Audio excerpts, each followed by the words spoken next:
The school teaches you for 18 years to either be on the labor side of the equation or the admin side of the equation. They don't ever teach you sales. They don't ever teach you how to run a company and how to price those things. So really just trying to fill in all the gaps. I think once you get out of the survival wheel, you can really start making some good leaps head above the pack because you can sit back and invest in yourself more and create content. It's really about getting out of the survival mindset that plagues. Welcome to today's episode with my special guest, Joey Coberly in Pensacola, Florida. I'm now a Florida resident as well now. Joey helped convince me to come down here to the Sunshine State. But without further ado, welcome back to the program, Joey. Hey, thanks, Paul. Excited to be here. You enjoying Florida? So far, so good. I'm not used to the rain. It rains every day, so that's different. But it's like sunny in the morning. Well, last year it didn't. It was kind of a drought everywhere. Yeah. I'm sure everybody's pretty familiar with that. But it definitely didn't rain here. Well, I don't know. Maybe down there in Sarasota where you're at, but not here in Pensacola. Okay. Well, Florida's a big state. I think you're about 6 hours away from us or something like that. It's more than that. I think it's 8. Oh, geez. Yeah, it's a big state. Yeah. Well, what's been going on in your world, man? You got another baby coming up? Yeah, it's been super busy. We got another baby coming up in December. Got a lot of big moves going on in business, starting a podcast, another partner we're working with in business that's going to be helping us build out another section of the business. So yeah, we've been pretty busy. And then we've had, since me and Megan run the company together, she's been really sick. So just trying to fill in all the gaps that she normally does. So it's been a challenging year, but it's all starting to level out a little bit. Yeah. And for those who don't know the story of how I got connected with the Cobra Leaves and you guys took over my books, it was at the 2020 Lawn Care Life Conference. You guys were sponsors and you were there with your booth or whatnot. And I was dissatisfied with not understanding my financials the way I wanted to. I felt like when I would ask professionals questions, they would kind of look down on me or like talk down on me. And just like, I didn't like the way they made me feel. And so I started talking to you and Megan and actually interviewed you on my podcast. And I realized, man, you have a big heart to kind of help make this understood. And so I hired you then in 2020. And now here we are, 2024. And you've seen my finances get better and better and better each month, each quarter, each year, as you guys have kind of guided me. So that's kind of how we got connected. And then I shared with my audience, you guys, and now how many of our listeners are using your services? Yeah, I think these days we've got quite a few. I think it's about 50 now. So somewhere around that ballpark. That's crazy. And what kind of transformations have you seen in these 50 green industry podcast listeners that have come on board and gone through your bookkeeping services and coaching and all that? We're largely, we're a bookkeeping company. We're largely an education-based company. So I would say just kind of, allowing them to think like an investor rather than just a business owner, and taking their business to the next level. So I would think a lot of them but I know a lot of them have more clarity now. So that would probably be the biggest transformation. A lot of them have a lot more goals they're working towards. And they're a little more autonomous rather than, asking me or Megan, what we think all the time. A lot of them can make independent decisions based on, the knowledge that we've tried to pass along to them. Yeah, totally. And over the years, you've helped me.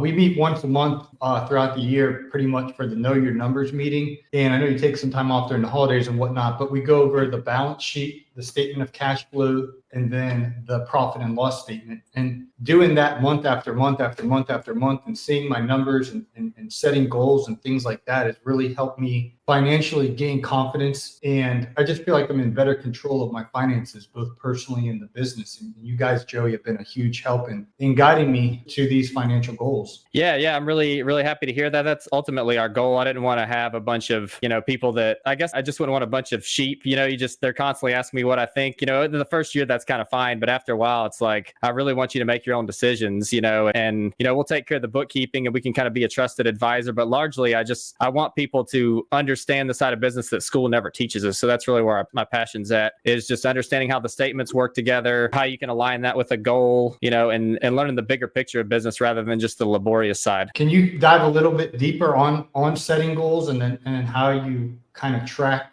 how you're doing towards those goals? Yeah. So I think a lot of guys, when they start out, they're just trying to start a job and get away from the 9 to 5. And it's easy to get stuck in making just another job for yourself. You want to make enough margin to where you can eventually step out and run the company. But a lot of guys get stuck in just trading one job for another job. That's probably 50% of lawn care owners. So I try and get them to see how a business operates, how you should be thinking about things, how you should be pricing things so that you can eventually step out and delegate responsibilities to, other people, and, how they can kind of be in charge of their team and generate sales. Where you want to be in the owner is where you're largely just managing teams and, selling your product. You don't want to just be in the labor side. So getting leads, that sort of thing, understanding, identifying your customer, buying assets for that customer, and repeating your model over and over again. So just trying to open their eyes up to that and then align it with what their personal goal is. Because a lot of guys want to do a lot of different things, whether you're single or married. A lot of times those goals can be completely different. But really, school teaches you for 18 years to either be on the labor side of the equation or the admin side of the equation. They don't ever teach you sales, and they don't ever teach you how to run a company and how to price those things. So really just trying to fill in all the gaps that school never got us, because you don't obviously want to be working till you die. You don't want to be surviving till you die. Let's say it that way. I think once you get out of the survival wheel, you can really start making some good leaps, ahead above the pack, because you can sit back and invest in yourself more and create content and,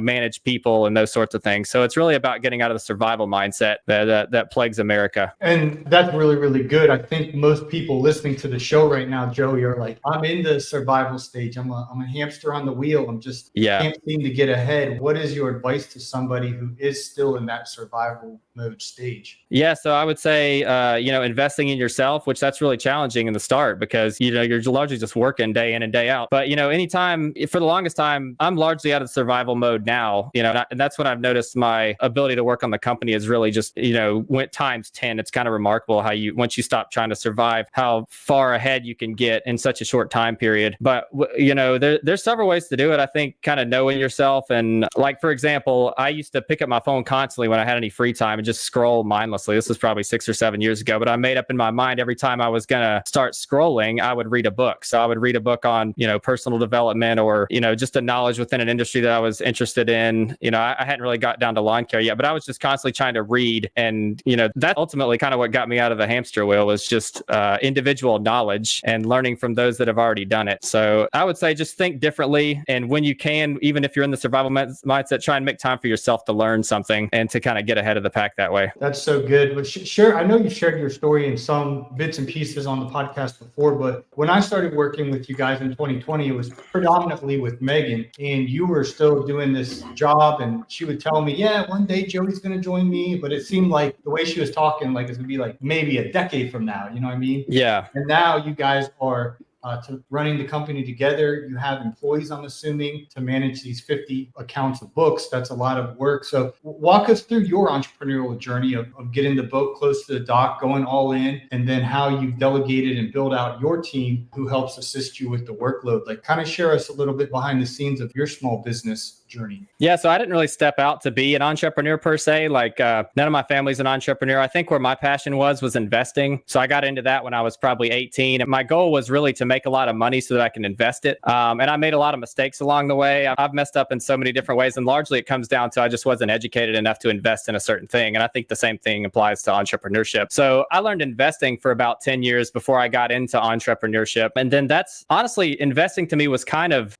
dead to me because it doesn't really have any philosophical approach. Like you put money into these companies, they don't really mean that much to you.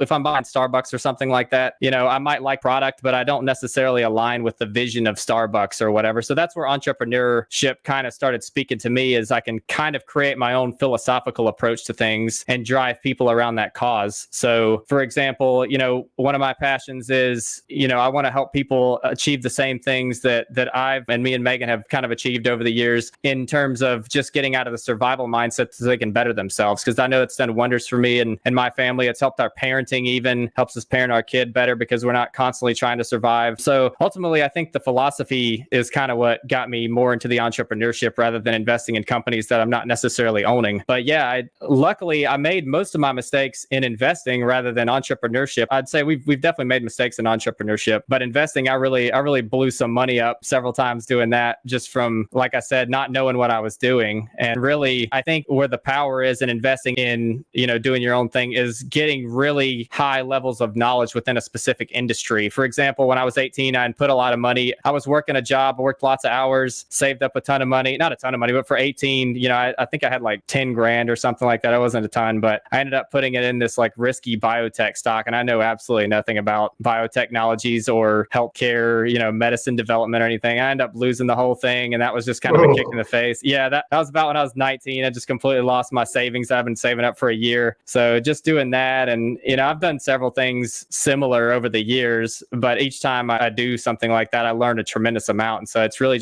it's helped me find who I am today, and then creating our company with the same values that I've learned through messing up and making mistakes, and coming up with a reason more than just making money, because that's what investing largely is about. It's about making money. And it's not necessarily something I'm passionate about anymore. I'm really passionate about putting money into things that I can invest myself into and create products and build a team around. That's really where my passion is. I can't really do that with investing. It's just kind of like putting money in things that I may understand, but it doesn't really mean anything. And I think that's a really powerful problem in America, is a lot of people putting money into things that number one, the biggest mistake is putting money in things they don't understand. And number two is it doesn't really mean anything to you, because I think that's ultimately, the human experience is trying to find meaning and purpose. And if you're just putting money into things that have no higher purpose than yourself, and you're just doing it to make money, you're really going to either become greedy or burned out or make some big mistake, or, not live the way you were called to be. So it's largely just been a big journey of mine, and just discovering who I am, what I want to do with my money, what I want to do with my time, and extrapolate that out into my family and my community. That's good. And explain the scaling process you guys are going through, because I was one of your first lawn care customers, and now you have 50. So when we've talked off air, like, you don't want to grow too fast. You need to get the foundation in place. And then with a lot of your customers, they're growing rapidly and they're bringing on new customers and more revenue. And you've seen the mistakes of growing too fast or growing too slow or growing too much risk. Like, what have you been learning personal level, Joey, of scaling your business? And then what have you seen as you take a glance at these other 50 lawn care businesses, as many of them scale? What are mistakes being made, and what have you kind of learned along the way? Yeah. So when me and Megan set out to start this company, it was really just to get out of the rat race, I guess. What was that, 6 or 7 years ago? And we knew we eventually would become the bottleneck of the company, which we were okay with that. That was I was going to be the bottleneck. We were going to make a fantastic income and then invest it into other things rather than our own company. So that was the plan. But as I've kind of gone along my own, like I said, philosophical journey, it's really dived into, I really want to, be invested heavily into things that I'm putting my money into. So that's where me and Megan have recently in the last year or two decided not to be the bottleneck anymore. And so we're thinking larger scale and how we do that. And, we've been making steps the last year to do that. But largely, what we're going to do on our side is make things more group class oriented. Right now, we meet monthly with all of our clients. We do have employees that do the bookkeeping side, but we're still meeting personally with our clients each month. And we're basically at the pinnacle of how far we can take that model. So we're really trying to make things more group oriented, workshop oriented, having all of our clients in sort of, we'll take 20 at a time, workshop per month or something like that. So we're still investing into people and building relationships, which is highly important to us. But, I would say that's kind of how we're solving that side, and then trying to build more value for our clients. So a lot of people will probably get on me about this, but I am a big believer in giving equity to people that are going to be heading over departments of our company. So we're making moves on that end to build out further product development, because I think that's ultimately what drives people to creativity, is when they have ownership of something. But also, if you're going to be giving part of your company away, you have to make sure that their values align with yours. So being really picky in who we're partnering with, so that we can build out further product development and things like that. So that's kind of what we decided to do on our end. And that's where we're at currently, getting ready for that next phase of growth. We've largely just been kind of consolidating, building out the infrastructure ready to take on the next phase. But in terms of a lawn care company, it really just, I'm going to go ahead and delve this back into making sure that I think a big problem that people have is they don't really know who they are, because they've been surviving for so long. You don't really get time to reflect and figure out who you are. And so you can build a culture off of not knowing who you are. And wow. So I think that's a large problem in lawn care, is hiring guys that are really good workers, but they don't necessarily align with the way that you think or the way that you envision the company. And I think that's kind of a big mistake. So figuring out who you are, and then having your business represent who you are and your value system. You can kind of think of that. I know you're a Christian. I'm a Christian as well. I think about, my values need to be aligned with God. And so everything I do needs to represent God. And you can kind of think that in your business as well. If you're getting all of your values, let's say your philosophy, from God, then your business should philosophically be a reflection of you, which is a reflection of God. So I think that it's important to know who you are, know what you represent, stick true to your values, and then have your company reflect that and hire accordingly. You don't want to just hire a bunch of guys that are, if you have a bigger, let's say larger than life problem that you're working on, maybe the hardest worker isn't the route you want to go. Maybe you want to hire somebody else. So I think it really depends on knowing yourself yourself and hiring that way. I think that's a big mistake that people make is they build a team that they don't really like to be around. You might get things done, but you're going to burn out because you don't really like being around each other. So I think that's something that I see quite often. I don't know if that answers your question or not. Yeah, I was thinking today, I had some furniture delivered from Miller's. They're Amish Dutch. I don't know all the words, but they're Amish-based furniture store here next to Detweiler's, if you guys are in the Sarasota, Florida area. When I went into their grocery store, which is like a Publix or a Kroger, the customer service was just amazing. The butcher guy was nice. The deli person was nice. The cashier was nice. Everyone in the store, the lady did the little announcement. She was nice. And the culture, they just all were a different type of experience. When you go to Publix, I walk up to get the deli meat and the people are in the back and they saw me, but then they act like they didn't see me. And then like, oh, did you need some help eventually? And I'm like, yeah, you saw me 5 minutes ago, buddy. And it's not to bash on Publix or Kroger, but this Detweiler's grocery store has been, the company culture there is just so amazing. And then they had 3 people bring the furniture that I ordered today. And if you guys are watching on YouTube, my backdrop's going to be a lot more of a dream studio in a few weeks. Right now, I got my lamps on the floor and I don't even have all the fixings back there. I'm slowly getting the furniture delivered. But the 3 guys that brought the furniture today, they just seemed like wholesome people. They were young men, they're in their 20s, but I could just tell they're good character. I had a good feeling around them. I was like, how did this Detweiler's attract this? Mm-hmm. Seems like everybody that works there, from the person in the deli to the butcher to the cashier to their delivery team, because they have like the furniture store and the grocery store is like kind of together. And so they're different departments. But anyway, every point of contact I've had from this company, I'm just like, man, these are quality people. And I think as businesses, as we build our team, we want to build that culture of like what you were saying, just people that are aligned with our values and that can, they represented their company well today when they were bringing the furniture in. And so that just made me think as you were talking about your culture. How many employees do you guys have and where did you find them at? Let's see. I think we're at about 5 right now. Let's see. We are part of a bookkeeper association. So shout out to bookkeepers.com, but a couple of from there. And so they've gone through the same training and program that me and Megan have. And then a couple of people are local that we just really like their values. So that's, ultimately where they came from, but okay. And you guys are transforming lives because you're helped transform my life and guide me to margin and profit and prosperity. And we've seen my numbers get bigger from 2020 to now. Like my monthly income is more than it was 5 years ago, which is awesome. Yeah, absolutely. I love it. And it's still the same issues because I still got to spend less than I make. Like disciplines never change. Like it's just the numbers change and the opportunities change. But my question was like, if somebody wants to start working with you guys, are you still taking on new clients? Like, what does that look like? The onboarding process? I know it's evolved over the years, but what does it look like for someone listening and be like, I like this Joey Coberly guy. I want to hire them to run my books. Like, what are you guys even open to that? We're currently taking new clients. We had a period where we had a little too much influx, but we're currently taking new clients. You can go to the landscapingbookkeeper.com and schedule a 15-minute call and just get on the schedule that way. And we'd love to see if you're a good fit. It's called the Good Fit Call. So just making sure that we want to do business together because we kind of onboard people that the same way we hire. Do you kind of represent, we're about, do you feel the same way? And it makes for a much easier partnership because ultimately that's what we want to be as your partner. We don't want to be, your employee or whatever the case, however you think about it. We want to partner together and we want to help build out the bookkeeping side system of your business because it is a system that we sell essentially is, we're part of your business and we want to scale with you and help you grow and show you,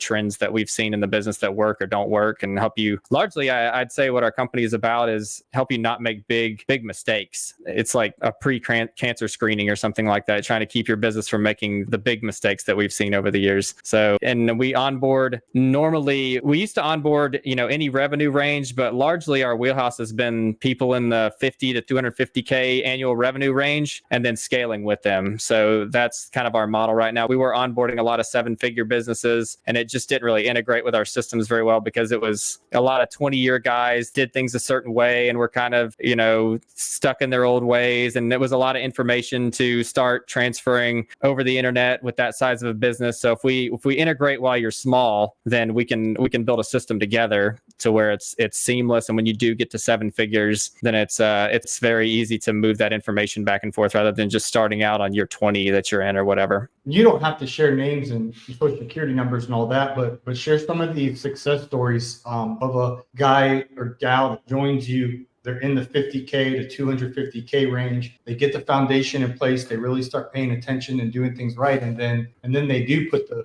foot on the gas pedal and scale. And now they're doing more revenue, but it's profitable and well. Do you have any success stories like that? Again, you don't have to necessarily share their full names because I know that's confidential information, but the principle of it, if you could share a little bit on that. Yeah, I mean, we have lots of success stories. I'm not going to take credit for any of them. All these guys worked extremely hard. So I would just say we got to be a part of their journey. But yeah, I mean, I think I shared a stat with you when you came down and visited with us. The average client that we had worked with grew 39% year over year across the board in terms of their revenue. And I'm really concerned about bottom line too. I wish I could give you some good numbers on that, but it's a lot harder to calculate the bottom line than the top line because the owner's so involved in the business and there's a reasonable salary that you have to take into account to determine true profitability and everything. We've talked about that before, but yeah, the best success story that I've seen, and this guy's just absolutely killing it. We onboarded him in 2021, I believe. He was doing 300,000 in revenue, and today he does about 2.5 million in sales. So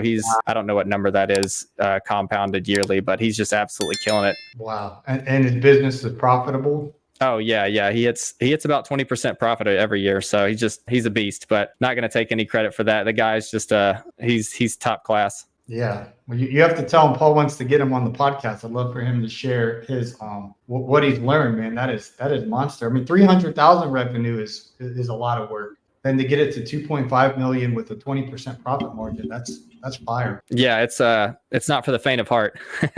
You mentioned earlier, hopefully avoiding the mistakes before they happen. What have been some of these mistakes that you have noticed been transpiring for a lawn business? Yeah, so I would say in lawn care, it's really easy to stay busy. So the problem that I'm seeing over and over again is guys will scale a model that's really not that profitable because it could be a multitude of things, but your pricing might be bad. Let's just say you're not keeping so much on every dollar. For example, this is called your cost of goods. I shoot for about 50% or 50 cents on every dollar you should keep after your service is performed. So guys will scale with keeping 40 cents on every dollar. And it's really hard to be profitable when you're keeping 35 or 40 cents on every dollar because they're staying busy. And so the way that they'll scale is they'll just keep taking out more and more debt and they'll hope that the money appears on the bottom line. So I would say pricing bad services, that's honestly probably the number one thing is just having bad pricing and then doing that for a really long time. You can get away with it for a year or two, but if you do it for 5 years and you find out in year 5 that you really can't have any margin and you've been taking on a lot of debt in order to get to the point that you're at, it's really hard to get out of the business and have good cash flow if you do have that model. And eventually you're probably going to have to downsize or just because you can't hike rates on everybody like that. You need another 25% on your bottom line. You can't really hike rates by 25% and keep everybody. So ultimately it ends up in downsizing and starting over and paying down debt, doing sort of a Ramsey type of snowball effect on everything. That's a pretty big one that I see. Another one is guys don't usually save up a lot of cash. So I'll see them, with constantly having, it won't matter what size they are. They constantly run between, 5 or 10,000 in the bank. And then, that's not a lot of money for a company that's running $600,000 or $700,000 in sales. And so they're constantly have to borrow from a line of credit because they never really saved up any money in the beginning. I'm a big believer in, getting to a profitable point in your business where everything's kind of firing on all cylinders and saving up a good cash balance. And once you save that up, you don't really have to go crazy with it again. It's just saving up that initial balance. So I think that's a big problem too, is never really saving up, let's just say 3 months of expenses or something along those lines. That's generally a good rule of business. I hear a lot of people talking about that. That's what me and Megan personally do. So that's another big one. And then some more problems. Yeah, I would say we kind of touched on this earlier, just taking out too much debt relative to industry standards. What's really bad is guys will take out a lot of debt when they don't really know what they're doing. The big dogs can take out debt and leverage it correctly, but it's really hard to, when you get into business, know how to leverage your debt correctly. So you can get in a big mess really fast by having a plan, but then the plan doesn't go accordingly, and then you're stuck with this large debt balance. So I see that quite often too. So I would recommend, I'm a big believer in no debt, but I would say try your best not to take out any debt, for the first 5 years until you kind of know what you're doing. And then if you want to delve into that, feel free. I'm not going to recommend it. I don't think that you're a big believer in debt either, but at least know how a business operates before before you start leveraging debt, because that's a slippery slope. Yeah, well, you're stirring up controversy here, man. When I I start know. talking about Dave Ramsey and getting out of debt and everything, and the thing for me, Joey, is I've been under the pressures of debt and the interest of that. Like rich people, Warren Buffett, interest is making them money. Like the compound interest is growing their wealth. And when you're in debt, you're on the opposite side of that. You're paying the interest to the guys who are getting rich. And it's just like with the student loan and all the various debts I've had over the years, it's like, it just stresses me out. And so like when I made a decision, I'm not taking on any more debt. And then as I go into the future, it's like if you take debt off the table, for example, I'm buying a new vehicle probably this week. I know we've talked about it off air before, but I sold my truck when I moved down to Sarasota. So I'm looking for a new vehicle down here now, and debt's not an option. Like there's no financing. I'm not going to look at the financing options. I was at one dealership and the lady got mad because she's like, "How are you paying for it?" And I was like, "With cash." And I was like, "Or I could pay with my debit card, but I'll have to call my bank first because they have to increase limit, but I'm going to pay for it in full." And then she's like, "I'm not going to make any money off you." And she literally told me that. And she kind of like became disinterested. But anyway, so I say that to say I've made the decision that debt, I don't want debt a part of my life. In the Bible, it says to owe nobody anything except love. But anyway, why are you such a proponent of building debt free and paying off your debts and getting that cash savings and all of that? Explain a little bit of why those are your convictions. Yeah, that's a good question. I would say a little bit of what you're talking about first. For example, I can tie this back into what we were talking about initially, is whenever you're trying to get out of survival mode, you don't want to have debt on your shoulders because it makes you even in more survival mode. So that's one reason why I don't recommend taking out debt early, is because you're trying to get out of survival mode. Don't put more survivalist mentality on your shoulders. So personally, the older I get, I just don't like to owe anybody anything. I don't like anybody being able to hold anything over my head. For example, it wouldn't surprise me if I eventually bought like a Tesla Powerwall and just totally wasn't even dependent on the power system. Like I just don't like, I like to be completely free. You know, I'm a big believer in freedom. So you and Mr. Producer are going to be off the grid, man. Yeah, don't put it past me. So, anyway, I just don't like to owe anybody anything, whether it's, I don't like any mandatory programs or anything like that. Just leave me alone. Let me make my own autonomous decisions. I like to educate myself. You know, if I need help from somebody, I'll rely on my community, some of my friends, but largely just leave me alone and I'll be fine because I plan for the future and I take care of myself. So, I don't know. It's just, could I grow a faster business with debt? You know, absolutely. But I just don't know. It's not about making money to me. It's about helping people and people think of success in terms of like quantitatively. I don't think about it that way. I think about how does your life kind of harmonize and create a symphony around itself, you know, about, you know, how's your family life? How's your free time? How's your diet and exercise plan? How's your wealth management doing? How's your business running? That's all part of success. And too quickly we just say, hey, how fast are you growing? You know, I really don't care how fast I'm growing. All I care about's the bottom line and nobody holding anything over my head. And then all the other parts of my life, you know, that I was talking about. So that's kind of my standing there. Life's not all about making money. That's so good. Is there anything else you wanted to add about the debt or the counsel that you give? Because I know a lot of, I feel like the default is one of your clients or one of my listeners, they just naturally like, well, I'll just borrow money because that's what everyone else is doing. But how do you kind of show them the consequences of that and create alternative paths and actually having profitability? I don't think he's one of your customers, but there's a guy named Andy Mulder who's debt-free, mortgage, you know, no mortgage, house paid for, everything. And he called Dave Ramsey literally on the phone. I was in the shower listening to the Entre Leadership podcast. He's like, "Hey, Dave," he said, "I've saved up $1 million cash. What's the best way to use it? I know it shouldn't be just sitting in the savings account." Dave's like, "You're a stud." But there's guys out there in our industry like Andy Mulder who are completely debt free and have a bunch of money saved up. And I'm like, that's the path. Like, that's the blueprint. That's the protocol. Like, be like Andy Mulder. Like, but unfortunately, Andy's everyone else is trying to be like so-and-so who did it all through debt. So what are your thoughts on growing a business debt free? Yeah, I would say when you set out, know your number. And what I mean by that is, what's the number where you need to stop surviving? because that's really, in my opinion, that's kind of your retirement number. Like what's your number that you need to just not to stop surviving? Because I'm not the type of guy that wants to just I don't plan on retiring at 65 and going fishing every day. Like I personally, through my journey, I'm always going to be involved with something, like, and I'm going to be putting the bigger my wealth grows and be putting more time into things that I really care about. And that's kind of my business now. It's like our philosophy is we want to help guys stop surviving so that they can better themselves in the way that I'm talking about on the show. Like I want everybody to get off the hamster wheel. And then another thing is I think we live in a very impatient society. So I think that waiting a while and saving up money and practicing wise money moves is it's just kind of counterculture, but it's the way things have been for a long time. Good things take time. Me and Megan were talking about this on our Instagram there for a little while. Good things take time. You can't just speed up the process. Eventually you have to pay the piper. I think a lot of this culture that we have today kind of came from the 30s and 40s when car companies started letting you take out loans to be able to buy these awesome cars in the roaring 20s before they actually had saved up the amount of money so that they could generate more sales. So that's where a lot of it comes from. And now we kind of live on a credit-based society.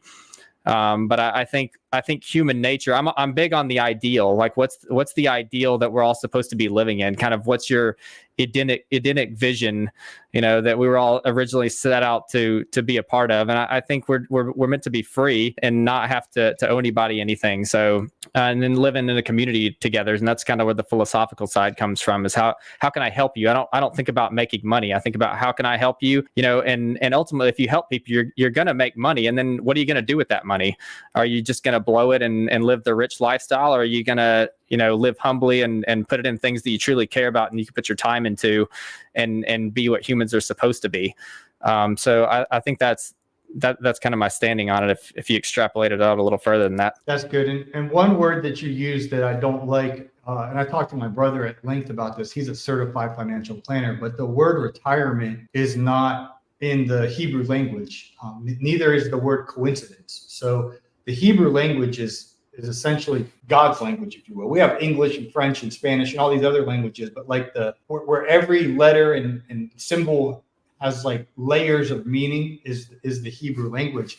And so while I was getting in an argument with my brother, who's a financial planner, he's like, well, that's my job. I gotta get him to their retirement goal. And I was like, well, why don't you use the term financial goal instead of retirement goal? Because like you said, we're not created to self-indulge, just like go fishing all day or go golfing all day or go whatever. Like we're created to serve other humans in some way, shape, or form. Like when you're in your 60s, 70s, and 80s, like you don't just call it quits because you have enough money and go do something self-serving. You still want to be serving other humans. So anyway, I kind of changed his at least vocabulary. Like it's fine, but by age 65, I want a net worth of $5 million or $10 million. Like that's great for your customers. In his case, people give him money to invest, billions of management and all this stuff. Yeah. Anyway, he's got all these terms that they use, but I was like, well, instead of just saying, hey, here's our retirement goal, let's talk to your customers like, here's my financial goal by age 65 or by age 60 or by age 70. Here's how much net worth I want to have, but don't like slow down and stop working. And so no, I think that's 100%. That's kind of the world that I come from, is the investing and retirement world and everything, all that lingo, and I hate it too. I'm not retiring. It's funny, like some of those investors, they still work. Like Warren Buffett's like 93 or something like that, and he still goes to work every day. So it's not all, but I really admire that, regardless of what industry you're in. Are you still? It's really cool seeing Buffett being able to pass along his knowledge to everyone that he's learned over the years. And that's kind of where you can be a mentor, 60s, 70s, and 80s, and unfortunately a lot of guys are just going fishing. I want to know what made you over the course of your life. How did you navigate the ins and outs? What's your experiences? What can you pass along to the next generation? That's kind of the role that I see myself in, my 60s and 70s, but really, putting a lot of my wealth towards things too that me and Megan are building, so that I can get involved with projects and things like that locally, because I think that we're very local based beings. I think that social media has kind of proven that we're not meant to just throw money blindly across the nation or across the world. We're meant to help people in our community so we can extrapolate that out and let it grow kind of like a bubble. Because when you're just kind of mindlessly giving money to things, you can't really, I would say, be wise in what you're doing, because you don't really know the true extent of what's going on in the other parts of the world. So that's why I'm a big believer in the local based. Not to say that other thing's wrong. I'm just saying I think it's more powerful to put your things in things that you're more familiar with and that you have a touch with reality with. Yeah, I was texting with John Pajak and Naylor right before I popped on the podcast with you, and we were sharing this quote from Myron Golden that the sweet spot, like we want to be in the zone, the sweet spot, like the way Myron Golden describes it is, it's when your proficiency, like what you're knowledgeable about or whatever, when your proficiency and your passions, that intersection, that's what you want to be doing with your life. Like, the people you're serving is what you're passionate about, what you're proficient about. That's kind of how you find your sweet spot. And I think Warren Buffett is an example to be in your 90s and still be able to walk and move. Like he had a vision on and a pep in his step, because he loves his job. He loves finding a deal and investing in a company, and he hops, skips, and jumps to work. And a lot of other folks, they retire and then they just die the next year because they got their eye off of a mission or a bigger purpose or serving others. And Warren Buffett's diet, I've heard him talk before. He drinks cherry Coke and he eats Dairy Queen and he eats McDonald's. So it's not like, he lived to be 93 because he ate his vegetables and he did it. And I'm not against that. I try to live the healthiest lifestyle I can, but I think there's a reason why he made it. And then Charlie Munger, his business partner, he passed away this year, but he was 99. Yep. And these guys are still on stage wearing their suits 100%. At the Berkshire Hathaway event. That's one of my favorite things you've ever said, Paul. It's kind of like this is a big part of what makes these guys live for a long period of time. They're very passionate and involved in what they're doing. I think that's a big problem with America. It's almost like a living to the weekend mindset. I don't want to get to where I'm like, I can't wait for Saturday because I hate what I'm doing Monday through Friday. No, I want to hop out of bed every day and be excited about what I'm doing, because my mission is bigger than myself, and what I'm setting out to do. So I did that for a long time, just dreading Monday through Friday, the grind, but now every day I just kind of hop out of bed and I'm excited about what we're working on, because it's larger than life. I think we're wired that way. That is so good, Joey. You got me fired up here. And I think financially, Warren and Charlie and those guys, they were billionaires decades ago. They could have called it quits, and the interest of their investments could have been enough to support their lifestyle, and they could have done their things, whatever that is, during the day. And I love to golf. Don't get me wrong. I golf now as much as I can, and I want to keep golfing in the future, but I also have to be serving people. Like God, I don't think it will please God if I just serve Paul all day and what Paul wants to do. And that's not why God created the earth, was so Paul can selfishly indulge and satisfy himself. We're created to serve other human beings, and there's a wholeness and a satisfaction when you find how you can best serve someone else, how you actually enjoy serving somebody else. And as long as we're focused on serving others, I think it does increase our longevity and a reason to live into our 90s like Warren. Yeah. And I think that a lot of people make the mistake of thinking that serving just means doing things for free. There's nothing. I think that's a lot of people that I grew up around. I think that there's nothing wrong with serving, making a lot of money, but just be wise with what you do with that money. Don't just live lavishly, put it in things that can move and shake the economy and your community. Yeah, totally. And I got served today furniture. I had a need. I was willing to depart with my money, because what was more important to me than that money in my account was I wanted furniture on my balcony so I can sit out there in the morning when it's nice and cool, and maybe not as cool as Georgia, but still in the 70s in the morning, and I have my cup of coffee on my back porch. And so I wanted furniture, and they created good quality furniture and they gave it to me. And somebody's grass is overgrown, you serve them and mow their grass, they give you money. Or if you're a painter, someone's house needs painted, you paint it. But I think what I was trying to get at is whether you paint someone's house, or I have a friend who owns a burger and French fry restaurant, and he loves making burgers and French fries. It's like finding your thing. Like, do you like painting houses? Do you like cutting grass? Do you like cooking people food? Like, I just, one of my things as the host of this podcast, I feel like a lot of people are in lawn care and landscaping and they don't actually like it. Yeah. And I'm like, get out, like go do something else. My buddy Matt LaMarche left the lawn care business and he's doing real estate now full time, and he's crushing it. Like, he is crushing it. And so find out what you're wired to do, whether that's lawn care, landscaping, or something else. But as fast as you can find that out, the better. Yeah, I agree. One of the things that we recently started doing is I used to do kind of a business plan, looking a couple of years out, and we kind of switched to more of a mind map type mentality. Have you ever done one of those? A little bit, but not to the extent that you're talking about. Yeah. The way you do a mind map is you kind of start out with what you're passionate and what your hobby is, and you build a business, the maps around that whole concept. I learned it from a guy named Simon Squibb on YouTube. I don't know if you ever heard of him, but anyway, I love that so much more than a business plan, because you can the possibilities are endless to where it can go.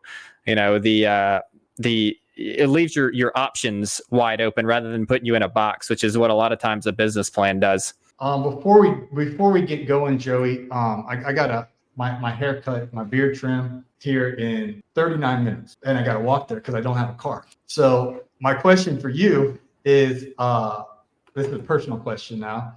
What kind of car do you think I should get? I'm looking at Carvana. I got a Honda CR-V pulled up now. I've been looking at Toyota Corolla, Toyota Camry, Honda Accord, Honda Civic. What price point, what year, make, model? I know I've asked you off air a lot, but I'm getting ready to actually make this purchase. What are you thinking?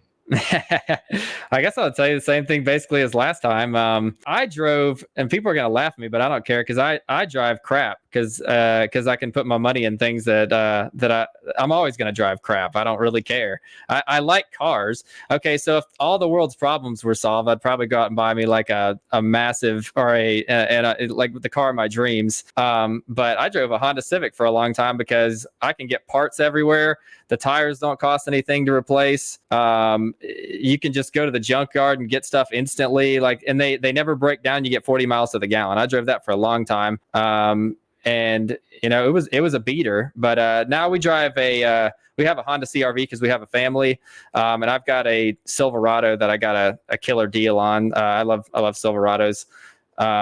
But yeah, I mean, it really just depends. I'd probably go with, if I were you, I'd do a full size car, probably like an Accord or is it a Camry? I think the Camry's bigger than the Corolla. I'd do Honda or Toyota because those things never break down. You can get parts everywhere. And the test that I do before I buy a car is I look what year model is just all over the road. And that's the ones that typically aren't breaking down on you. So there's like certain models that you won't see that many of because it was kind of the lemon that year. So that's kind of my research is I just look around and see what's driving around, and I ended up going with when I was just kind of, it was like whenever Dave Ramsey was talking about his car that was predominantly Bondo, mine was a 02 Honda Civic, and that thing, it was so cheap, but I didn't have to spend any money on like repairs or gas or anything like that. That was a really reliable year that they made Civics. But yeah, if I were you, I'd probably go with, nobody wants to drive around a Civic, let's be real. So I'd probably go with an Accord or a Camry, honestly.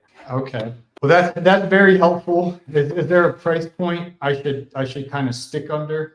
Oh man, so people are gonna laugh at me, but I usually go under $5,000. So, I think a good rule of thumb is just don't buy it new. And then I usually give cars a few years to see if they're not a limit or anything like that. So I don't know. I'd probably go at least 5 years old or something like that. I don't know. I'd probably go in the 10 to 15 range if I were going to buy another one. I'm a really big believer in not putting money into cars whenever you're in you're trying to grow something, which is what me and Megan are trying to do. We put a lot of our money into our business and everything. So I'm a big believer in that. I'm going to drive junk for probably the next 20 or 30 years. I don't know. I think of cars in terms of like it's a problem that's already been solved. It gets me from point A to point B. I don't know. I'd always like to put my things that I can invest myself into, and cars aren't one of them. But I mean, don't get me wrong. Like I said, I definitely like hot rods and stuff like that, but it's not the stage I'm in right now. Okay. Well, that's very helpful. So in summary, a Honda Accord or Toyota Camry is Joey approved. And then 15,000 is kind of ballpark of what I was looking at. Is that reasonable? And I am single, and I do want to attract a spouse. I don't need a Aston Martin or a Ferrari, to attract the wrong woman. But Yeah. I want to take a girl on a date, and I want it to be somewhat Yep. respectable. So a 15,000 range Honda Accord, Toyota Camry. My finances pretty well, like, the amount of money I have or don't have. Is that reasonable for your wisdom? Yeah, absolutely. Yeah, no, so I had my second kid on the way. I'm always going to take care of my family and make sure that we're not driving crap. But me personally, I'm driving crap. I don't care. It gets me where I need to go as long as it's reliable. One of my goals is to be tremendously wealthy and to still live in the same house and drive the same car. I love how Elon Musk just like lives. I don't know. He was like living in it was like a cargo container or something. I don't remember what it was. He's worth like 250 billion. I was like, people laugh at that, but I respect that so much. I just think it's awesome. But and some of the most successful people, Mr. Beast, I watched a video one time where he showed his living arrangements, which was like in the studio where he made his YouTube videos, and it was the most humble little dorm room. Like, that's where I take my shower, that's where I sleep, and it was just like, he makes millions of dollars, and he lives in this little corner of the thing. And then, of course, Warren Buffett, and I've been to Lincoln, Nebraska, and then Omaha, Nebraska is where he is.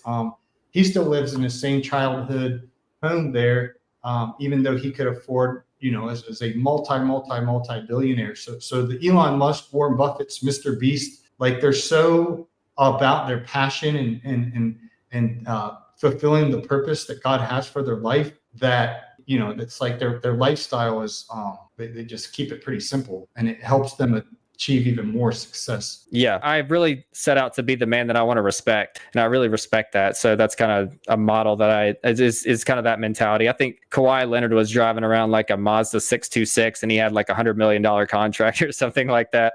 Like I said, if all the world's problems were solved, I'd go out and buy whatever I want, but there's too much stuff to do right now. Yeah, that's so good. And there's a book called The Millionaire Next Door, where they actually looked at the finances of millionaires in the 1990s. And so many of them lived so low below their means, so frugally. And that's how they got rich, is they lived, they had the old used car, they had the, humble house. And then that margin that they had a nice savings rate, and they invested it into the market and into their paying off their home. And then over time, those assets of their home worth and their investments in the market grew to substantial wealth. But the point of the book was, you wanted to have known they're millionaires. They weren't flashy and showing you how rich they are. They were the unassuming, next door is a millionaire. What? Yeah, I love that, man. It's just so powerful. I had a thought, but I lost it. Well, I last thing I'll say is I hate hypocrisy. And so what I preach on the podcast, like, Joey keeps me accountable. Like, I'm going to buy this vehicle in cash, and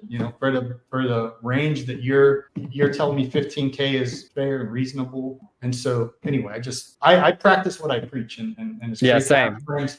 It's great to have friends like you and Jason Creole and so many other friends I have that are very successful. Andy Mulder, that are just your values and integrity is lifestyle. It's just I respect you, Joey, and I'm glad to have you as a friend. And of course, we're business partners in a sense, but I look up to you and appreciate your speaking into my life and business. It means a lot. Yeah, I appreciate you saying that, Paul. I respect what you're all about too. It's fun building this little community that we have, that we all kind of share values together. It's really powerful, and it goes a long way. And I think it represents what humanity is all about. Cool. Well, let people know how they can connect with you. And if they want to, if you're looking for a good bookkeeper, my endorsement, my personal books are with Megan and Joey. How can people connect with you on social media? I know you're cranking out more better videos now. And how can people connect with you with your bookkeeping service? Yes, you can go to thelandscapingbookkeeper.com and schedule a 15-minute good fit call. And then on Instagram, we're the Landscaping Bookkeeper. Facebook, we're the Landscaping Bookkeeper. And then we're going to be rolling out on Twitter, YouTube, and starting a podcast all the next month. So we got a lot of stuff going on. And my goal is to have everybody seeing my face everywhere. And just, I'm tired of seeing that guy, like that's kind of the stage of business when I think you got me on it, but just branding myself more and build a brand, not a business. I think that's a good rule of thumb. So anyway, that's where we'll be in the near future, probably in the next month or so. But yeah, for now, just Instagram, Facebook, and then we have our website. Cool. Well, thanks so much, Joey. And if you guys are listening to the audio podcast, eventually my video editor will have this on YouTube. And again, don't make fun of my, if you ever seen Dumb and Dumber, their house, they have like one couch in there. But I want to decorate my apartment here in Sarasota. I just moved in, and this is I think my first video interview. So I have a couch behind me, but that's about it. Joey's got like a bookshelf with his UFO books and all this stuff behind him. Oh yeah, man, we can go down the conspiracy trail too if you want to. I gotta go get a haircut. And my beard. Oh man, yeah. I got an appointment. And my first time, my barber back in Cummins, Sean, he was great, man. I had him for a decade or so, and I haven't even broke the news to him that I moved out of state yet. I'm like, where you been, Paulie? But I just didn't. He might have started crying. We were like boys, man. When I would go in there, it was awesome. And you did him like that too. You just left. Well, I gave him a blower before I left. I gave him like a $400 blower, and I just didn't have the courage to say, Sean, this is my last haircut, because it would have been emotional. So, but I'm going to the new guy now, Josh, down here in Sarasota. So I'm very particular about my beard and my haircut and the whole experience. So make sure you take a selfie after it's all done and just post it on the gram. I'll probably do it. I feel like Superman after I get my haircut. So I usually make an Instagram story in the barbershop. That's when all the content gets created. let them ladies know, and the single ladies that follow me on Instagram. Hey, I'm single and I got a Honda Accord, baby. Yeah, don't get the Civic if you're trying to mingle. All right. There you go. Well, thanks for your time, Joey. I'm going to hit end recording and go throw my shoes on and walk to the barber shop because I don't have a car. So I got 30 minutes to all right, Paul. Lightly jog. All right. Well, tell Megan I said hello and thank you for your time today. Will do. Enjoy chatting with you. Take care. Cool. See ya.